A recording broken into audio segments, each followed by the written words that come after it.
প্রিয় দর্শক, কেমন আছেন আপনারা? আজকে আপনাদেরকে বলবো আমি কি করে একজন নতুন উদ্যোক্তা হলাম। আমি প্রথমে একদম অল্প কিছু কাপড় এনেছি, কিছু সুতা এনেছি, বেশি আনিনি, যাতে সুন্দর মতন কাজ করে সেল করতে পারি। তারপর যখন যে সেল হবে তখন আর কি আস্তে আস্তে বেশি উঠাবো।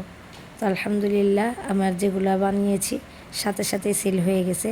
অনলাইনে নয়, আমার যেগুলো সেল হয়েছে সব অফলাইনে। তবে কি খুব কম প্রাইসে সীমিত লাভে আমি দিয়ে দিয়েছি, যাতে ওদের ভালো লাগে। ভালো লাগলে যখন দেখবে কম প্রাইসে পেয়ে যাচ্ছে, তখন আমার কাছ থেকে আবার নিতে আসবে। তখন আমি যদি একটু দাম বাড়িয়ে বলি তখন তারা নিবে, কারণ কাপড়টা যখন ওদের পরতে ভালো লাগবে, দেখবে যে ভালো কাপড়, ভালো সুতা এবং সুন্দর কাজ হয়েছে, তখন তারা আবার দ্বিতীয়বার নিতে আসবে। এবং কি আলহামদুলিল্লাহ মেশিনের টেলারি কাজগুলো আমি করি এবং অনেকেই আমার কাছে এই দিয়ে অনেক কাজ এসেছে।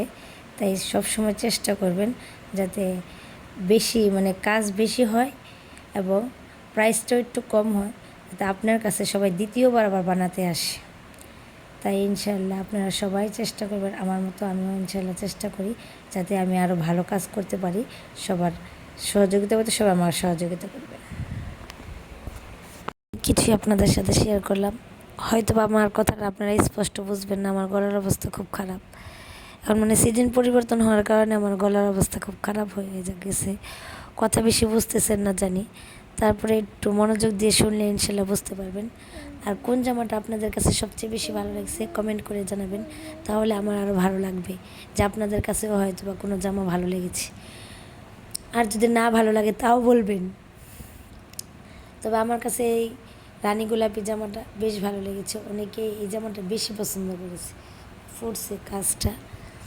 তো আপনাদের কাছে কোনটা ভালো লাগছে বলবেন। আর কে কে আমার মতো এরকম ছোট উদ্যোক্তা আছেন, তারাও আমাকে সাবস্ক্রাইব করে আমার সাথে থেকে যাবেন ইনশাল্লাহ। আমিও চেষ্টা করবো আপনাদের সাথে থাকার। আর যারা যারা আমার ভিডিওটি দেখছেন একটু কষ্ট করে লাইক দিয়ে দিবেন ও সাবস্ক্রাইব করে দিবেন। অনেকেই ভিডিও দেখেন কিন্তু সাবস্ক্রাইব করেন না। যদি সাবস্ক্রাইব করেন তাহলে আমার উপকার হবে, আপনাদের উপকার হবে না ঠিক আছে, কিন্তু আমার উপকার হবে। তাই দয়া করে একটু সাবস্ক্রাইব করে লাইক দিয়ে দিন। কাপড়গুলো আয়রন করা হয়নি, আয়রন করার পর আরও অনেক সুন্দর দেখা যাবে। এটি সব কাস্টমাইজ করা ডিজাইন। ভালো থাকবেন সবাই, আসসালামু আলাইকুম।